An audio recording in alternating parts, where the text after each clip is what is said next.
en nuestra cuarta sesión del taller intangible de lectura y escritura de fábulas. Y vamos entonces con el tema de la fábula moderna. Habíamos visto hasta ahora en el proceso histórico que llevamos revisando eh, cómo la fábula entra en un momento, digamos, de estancamiento, ciertamente, ¿no? Y ese estancamiento se debe a la formación definitiva del género como, bueno, como algo prácticamente marmóreo, pues, eh, casi inalterable.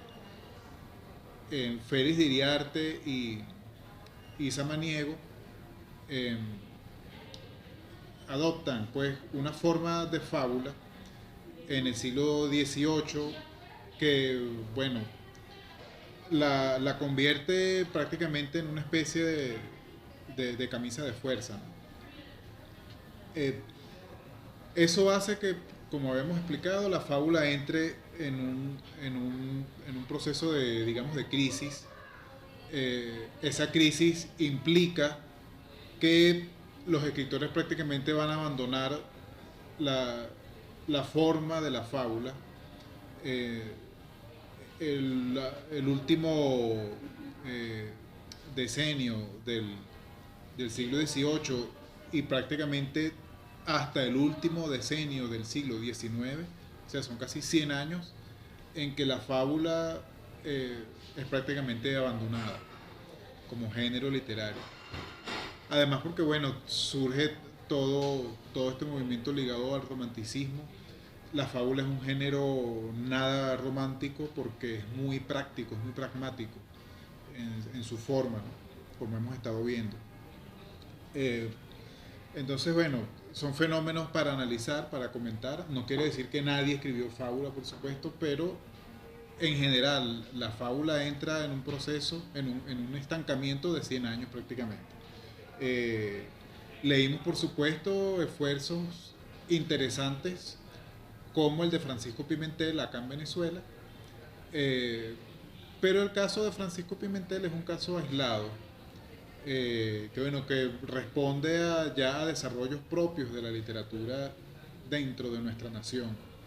Y ese desarrollo propio tiene que ver con, digamos, una visión muy de la idiosincrasia con ese eterno cariz humorístico venezolano, pues. Francisco Pimentel va a agarrar la forma de la fábula, el género fábula, y lo va a convertir, como ya lo vimos en la sesión anterior, en, en una estrategia lúdica de literatura, pues. Como toda la literatura de Francisco Pimentel, mejor conocido también como Hop Pym. Entonces, ese, digamos, congelamiento de la fábula hace que, por supuesto, comience a ser un género cada vez peor visto. Ya de por sí sabemos que desde Cervantes, como vimos la sesión antepasada, desde Cervantes, hay una visión de la fábula como un género viejo, en desuso, arcaico prácticamente, que no tiene contemporaneidad. Sin embargo, bueno, eh, vemos que todavía se sigue cultivando, pues, como vimos. Entonces, ¿qué pasa? Tenemos acá que llegamos al año 1914, y alguien se acuerda de la fábula, pero pero de una manera bastante, podemos decirlo, prácticamente despectiva. Eh, y es precisamente Juan Ramón Jiménez en ese libro que es un clásico, bueno, sumamente conocido eh, en España, donde fue escrito, por supuesto, de donde es el autor. Es un libro de cabecera dentro de la literatura que se lee en las escuelas. No es realmente un libro infantil, el mismo Juan Ramón Jiménez lo dice, Platero y yo, no es un libro de literatura infantil. Sin embargo, bueno, ya sabemos o hemos comentado por encima todo lo que implicó teóricamente el nacimiento de una literatura infantil en el siglo XIX. Entonces, ¿qué pasa? El capítulo 25 de Platero y yo es interesante porque nos permite ver a través de la pluma de Juan Ramón Jiménez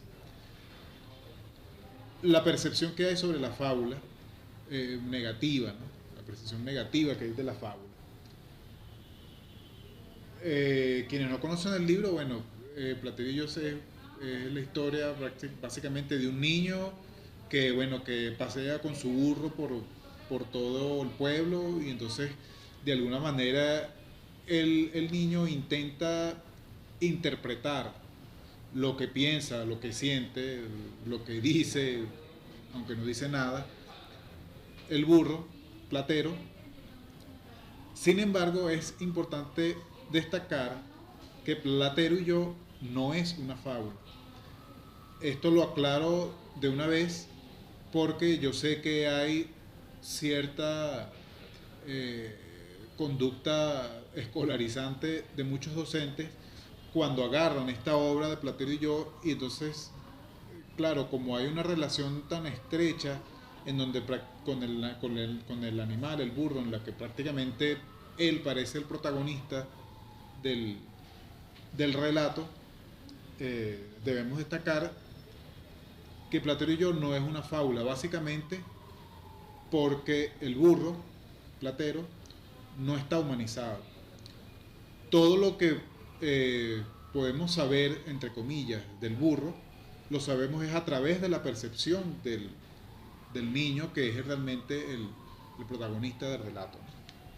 Entonces, ¿qué pasa? En el capítulo 25, como les decía, el niño que narra en primera persona este relato le dice le habla pues a Platero. Es el niño el que le habla a Platero. Platero no habla, nunca habla. Y todo lo que sabemos de él, repito, lo sabemos es a través de la percepción del niño. Desde niño, Platero, tuve un horror instintivo al apólogo. Por supuesto, capítulo 25 se titula La fábula. Pequeño detalle que olvidé mencionarles, básico, elemental. Tuve un horror instintivo al apólogo. Recordemos la asociación estrecha que hay entre la fábula y el apólogo como ese género muy doctrinario, ¿no? Muy escolástico. Tuvo un horror instintivo al apólogo como a la iglesia, a la guardia civil, a los toreros y al acordeón. Los pobres animales, a fuerza de hablar tonterías por boca de los fabulistas, fíjense la visión tan negativa que hay de la fábula. Los pobres animales, a fuerza de hablar tonterías por boca de los fabulistas, me parecían tan odiosos como en el silencio de las vitrinas hediondas de la clase de historia natural. Cada palabra que decían, que decía un señor acatarrado, rasposo y amarillo, me parecía un ojo de cristal, un alambre de ala, un soporte de rama falsa. O sea, todo ese artefacto bien estructurado que es la fábula, es para Juan Ramón Jiménez toda esta cantidad de aspectos negativos, ¿no? Recordemos que se viene de una influencia profunda del romanticismo y repito, la fábula es un género muy pragmático, muy práctico, muy al punto de lo que se quiere demostrar, porque es también en buena medida un género de tesis, lo que se quiere demostrar y ya. Luego, cuando vi en los circos de Huelva y de Sevilla animales amaestrados, la fábula que había quedado como las planas y los premios en el olvido de la escuela dejada, volvió a seguir como una pesadilla desagradable de mi adolescencia. Imagínense. O sea, esta es la percepción que hay. O sea, cuando leemos este capítulo de Platero y yo, primero podemos ver que efectivamente Platero y yo no es una fábula, para quien por si acaso tenía la duda. El capítulo 25 está casi al final, por supuesto. Y entonces la la división que hay entre Platero y yo y el género fábula se hace súper evidente acá. Entonces sigue diciendo Juan Ramón Jiménez: hombre ya, Platero, un fabulista, Jean de La Fontaine, es el único que él salva. O sea, para él el único fabulista salvable es Jean de La Fontaine, de quien tú me has oído tanto hablar y repetir. O sea, el niño le narraba fábulas de Jean La Fontaine al burro. Hombre ya, Platero, un fabulista, Jean de La Fontaine, de quien tú me has oído tanto hablar y repetir, me reconcilió con los animales parlantes. Y un verso suyo a veces me parecía voz verdadera del grajo, de la paloma o de la cabra. Pero siempre dejaba sin leer la moraleja, ese rabo seco, esa ceniza, esa pluma caída del final. Recordemos, como habíamos aclarado, que el hecho de que muchas fábulas tengan la moraleja en letra cursiva al final fue en principio, sobre todo en las fábulas de Esopo, de Fedro, un invento de los escribas y de los editores posteriores. Las fábulas originales no tenían la moraleja explícita. Sin embargo, Jean de La Fontaine utiliza o convierte pues la aclaratoria de la fábula al final en parte del relato. Es a partir de como lo mencionamos en una sesión anterior. Y bueno, irónicamente lo interesante es que fíjense que Jean de La Fontaine, que para Juan Ramón Jiménez es el único fabulista salvable, para nosotros entonces nos luce en este momento como un fabulista muy clásico, que bueno, que prácticamente lo que aporta al género fábula en su desarrollo es mínimo en comparación con, por supuesto, por ejemplo, las ocurrencias del arcipreste de Hita con la fábula de los dos perezosos que querían casar con la misma mujer. Claro está, Platero, que tú no eres un burdo en el sentido vulgar de la palabra, ni con arreglo a la definición del diccionario de la Academia Española. Lo eres, sí, como yo lo sé y lo entiendo. Tú tienes su idioma y no el mío, como no tengo yo el de la rosa ni el del ruiseñor. Hace alusión al famoso cuento de la rosa y el ruiseñor. Así no temas que vaya yo nunca, como has podido pensar entre mis libros, a hacerte héroe charlatán de una fabulilla. De una fabulilla. Ese diminutivo despreciativo. Trenzando tu expresión sonora con la de zorra o el jilguero, para luego deducir en letra cursiva, está la cursiva, la moral fría y vana del apólogo, no Platero. O sea, es interesante pues todo esto que nos permite visualizar a través de la pluma de Juan Ramón Jiménez la percepción en general que hay de la fábula por parte de los escritores, de los narradores. Por supuesto, lo interesante que planteo y por la razón por la cual pongo este texto es para que veamos en perspectiva el asunto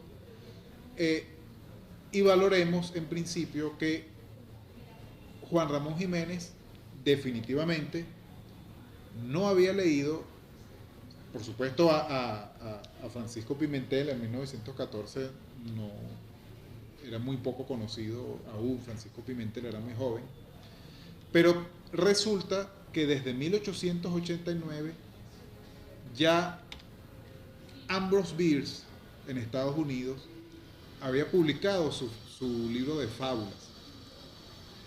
El libro de fábulas de Ambrose Bierce es una ruptura absoluta con lo que hasta ahora entendemos como fábula. Ambrose Bierce va a llegar a utilizar la fábula con una malicia que nunca antes tuvo la fábula. Entonces, como les decía, él publica estas fábulas fantásticas, que bueno, recordemos que Ambrose Bierce, o tomemos en cuenta, pues que este es un escritor que viene sobre todo de publicar en periódicos. Él trabajaba en periódicos, sus cuentos, la mayoría salían en los periódicos primero y después era que los recopilaba y los convertía en libros. Su famoso Diccionario del Diablo era una columna que él tenía en un periódico, que después al final fue que se reunió y lo publicó en libro. Eh, entonces, estas fábulas fantásticas eh, son algunos de esos textos que él publicó en libros, otros eran inéditos, pero él los incluye todos acá y los publica, como digo, en 1889. Es obvio que Juan Ramón Jiménez nunca los leyó. Es muy posible, no tengo ese dato, pero puede investigarse muy fácilmente. Es muy posible que Ambrose Bierce no hubiera sido traducido al inglés todavía en 1914, que es casualmente el año en que Ambrose Bierce, en que se publica Platero y yo. Ese mismo año es el año en que Ambrose Bierce desaparece, porque hay sospechas de que muere en ese año, pero no hay certeza. Ese es otro tema interesante o interesantísimo sobre la biografía de Ambrose Bierce, que en 1914 decide viajar hacia el sur prácticamente a pie, cruza la frontera hacia México, quiere encontrarse con Pancho Villa, supuestamente parece que lo hace, pero en ese proceso de la guerra que hay allí en México, en el conflicto fronterizo con Estados Unidos, bueno, se desaparece el rastro de Ambrose Bierce, aunque hay evidencias por ahí, pues, de que sí pudo haber pasado por el sitio que se llama El Paso en, en México y en Chihuahua. Sobre eso, bueno, aprovecho la ocasión para invitarles a ver una ponencia que hice yo sobre Ambrose Bierce, que está en la página de YouTube, en el canal de YouTube de la Filben. Fue ahora en noviembre de 2020. Bueno, entonces, Ambrose Bierce, dentro de sus fábulas, hace cosas interesantes, no antes hechas, nunca antes hechas. O la manera, pues el tratamiento del tema es lo que él renueva, pues.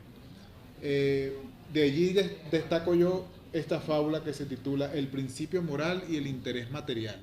Una de las cosas que va a hacer Ambrose Bierce interesante es que no se va a afincar tanto en escribir fábulas con animales o con vegetales, sino que agarra cosas muy abstractas. Entre esas cosas muy abstractas que él agarra como personaje para sus fábulas están incluso los conceptos abstractos. O sea, él hace una personificación del principio moral o una humanización del principio moral y una humanización del interés material.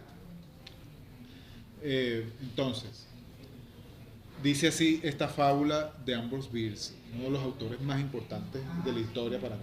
Lo que aconteció en un estrecho puente donde coincidieron el principio moral y el interés material y tan solo uno podía pasar.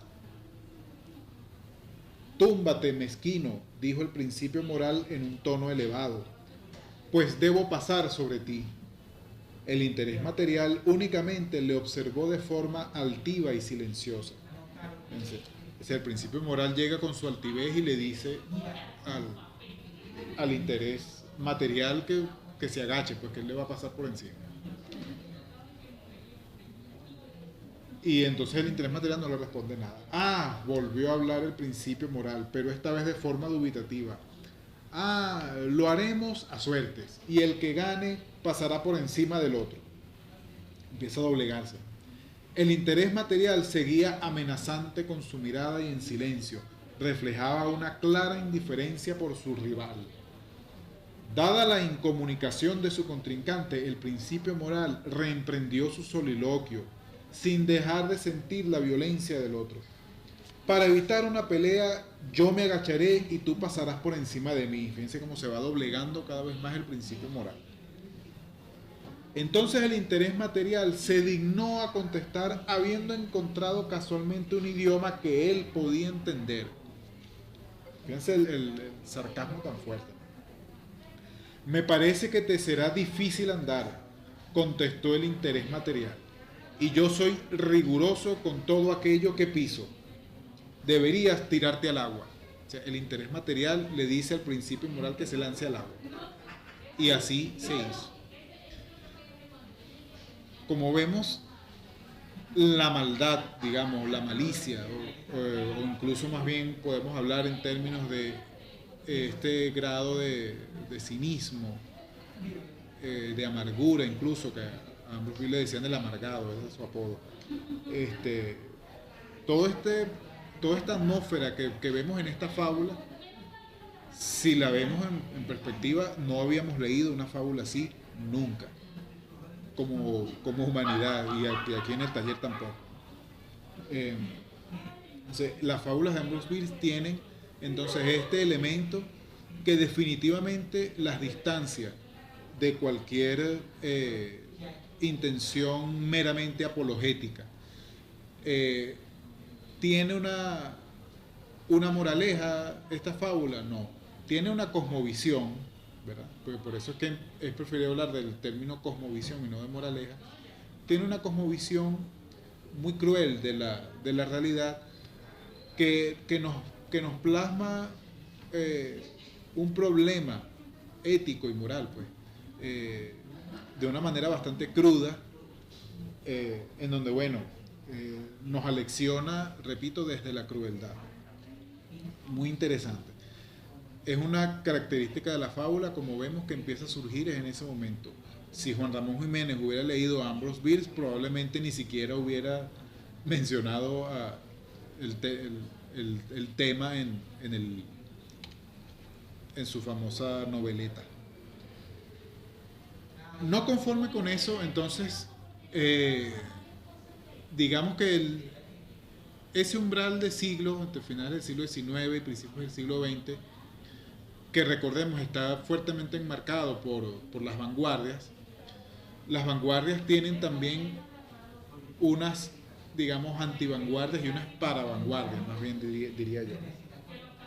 De entre esos escritores que yo llamaría como paravanguardistas, porque no se ascriben formalmente a un movimiento vanguardista como los que hubo, como el Dada, el surrealismo, igual dan importantes aportes a la literatura, y en este caso debemos hablar de Gabriela Mistral, nuestra primera premio Nobel femenina y latinoamericana de la historia. Gabriela Mistral, que nació casualmente el año en que Ambrose Bierce escribe o publica sus fábulas fantásticas, 1889, Gabriela Mistral en los años 20 empieza, recordemos que era maestra de escuela, pero ella empieza a publicar unos textos fabulísticos sumamente interesantes, muy diferentes a todo lo que se entendía de la fábula. Y en este caso nos va a llamar la atención en ella y en otro autor que vamos a ver ahorita, la complejización de la prosa, que es algo sumamente interesante. La fábula pierde un poco ese pragmatismo formal, deja el pragmatismo en lo temático, por decirlo de una manera, y asume una complejización de la prosa que nos va a enriquecer, pues, la fábula como un género literario en toda su extensión, pues. O sea, no un género menor como había sido visto hasta ese momento. Entonces, ella escribe, dentro de tantos textos que tiene Gabriela Mistral, escribe esta fábula que se titula El girasol. Fíjense esta prosa. Ya sé que es el de arriba, pero las hierbas enanas no lo ven y creen que soy yo quien las calienta y les da la lamedura de la tarde. Yo, ya veis que mi tallo es duro, no les he contestado ni con una inclinación de cabeza. Nada de engaño mío, pero las dejo engañarse porque nunca alcanzarán a aquel que por otra parte las quemaría el sol, ¿no? Y a mí en cambio hasta me tocan los pies. Es bastante esclavitud hacer el sol. Fíjense este cinismo. Es bastante esclavitud hacer el sol. Este volverse al oriente y al ocaso y estar terriblemente atento a la posición de aquel, el sol, cansa mi nuca, que no es ágil. Ellas, las hierbas, siguen cantando allá abajo. El sol tiene 400 hojas de oro y un gran disco oscuro al centro y un tallo soberano. Es lo que cantan las hierbas, justamente. Las oigo, pero no les doy señal de afirmación con mi cabeza. Me callo, pero sé para mí que es el de arriba. ¿qué es lo que vemos? También una cosmovisión desde la crueldad un poco. ¿De qué habla la fábula del girasol? Del poder, de la política, del poder económico, o sea, ¿qué es? O del poder religioso también. O sea, ¿qué es el girasol como personaje acá? Que nos parece entonces mucho más interesante como metáfora. El girasol como metáfora de la soberbia, del poder, de ese personaje que se mira por encima de los demás, que se complace a sí mismo en ser alabado, en ser creído, o sea, en que los que están allá abajo, la maleza, la hierba, crea que él es el sol, que él es el que les da la luz, y entonces él disfruta esa sensación de poder, ¿no? De deidad incluso. Tampoco habíamos leído una fábula así nunca en la humanidad, ni en este taller tampoco. O sea, vemos la complejización de la prosa y el recurso casi absoluto del recurso de la metáfora. Que bueno, tan caro a la poesía y que parecía antes tan ajeno a la narrativa. Y aquí, por supuesto, Gabriela Mistral lo mete de cabeza en la fábula, con, aportándonos pues esta fábula tan interesante, esta y otras, ¿no? Pero por supuesto yo destaco esta. Igualmente, en este mismo estilo, o bueno, parecido, el mexicano Juan José Arriola, nacido en 1918, publica un libro titulado Bestiario. No recuerdo la fecha exacta, es año 50. ¿Qué pasa? Bestiario es un libro de fábulas, pero son fábulas así en este estilo como el de Gabriela Mistral, fábulas totalmente diferentes, desprovistas de esa manufactura prehecha y cuadrada que había tenido la fábula hasta el siglo XVIII, cuando prácticamente con Iriarte y Samaniego había muerto. Entonces desde Ambrose Bierce la fábula revive, con Gabriela Mistral obtiene nuevos oxígenos, y bueno, y con Juan José Arriola ya podemos decir que existe una fábula moderna, sin duda alguna. Esta es la fábula de la jirafa, contenida dentro de ese libro titulado Bestiario. Al darse cuenta de que había puesto demasiados altos los frutos de un árbol predilecto, Dios no tuvo más remedio que alargar el cuello de la jirafa. Cuadrúpedos de cabeza volátil, las jirafas quisieron ir por encima de su realidad. El solo hecho de colocar aquí la palabra quisieron, ya esa es la pincelada que da la humanización al personaje en esta fábula. Las jirafas quisieron ir por encima de su realidad corporal y entraron resueltamente al reino de las desproporciones. Hubo que resolver para ellas algunos problemas biológicos que más parecen de ingeniería y de mecánica. Un circuito nervioso de 12 metros de largo, una sangre que se eleva contra la ley de la gravedad mediante un corazón que funciona como bomba de pozo profundo y todavía sobrepasando con 20 centímetros el alcance de los belfos para roer los pimpollos como una lima de acero con la lengua.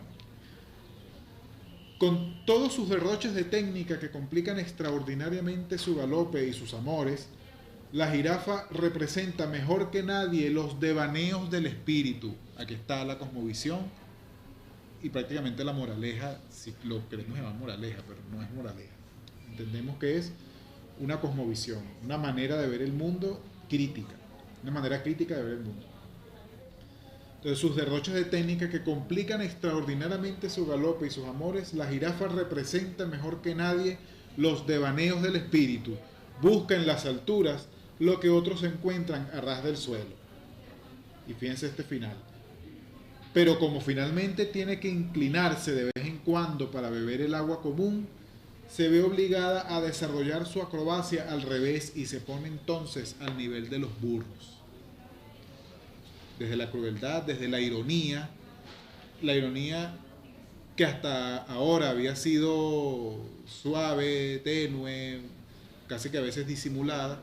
La ironía, desde Ambrose Bierce en adelante, comienza a jugar un papel preponderante en la fábula. Es gracias a la ironía, gracias al humor negro incluso, gracias a la crueldad que la fábula revive en pleno contexto de las vanguardias latinoamericanas, sobre todo, bueno, universales, pues.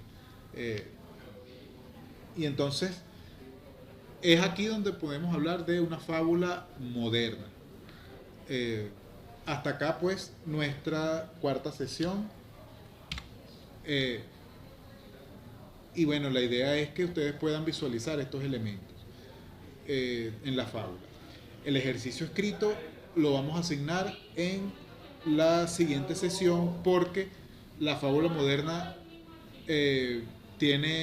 o sea, es como un proceso de transición que sucede allí entre finales del siglo XIX y principios del siglo XX, pero cuando ya el siglo XX entra de lleno, ya desde los años 50 para acá, podemos hablar de una fábula contemporánea, ya superado, digamos, ese proceso de transición que vive la fábula como género literario en esta época.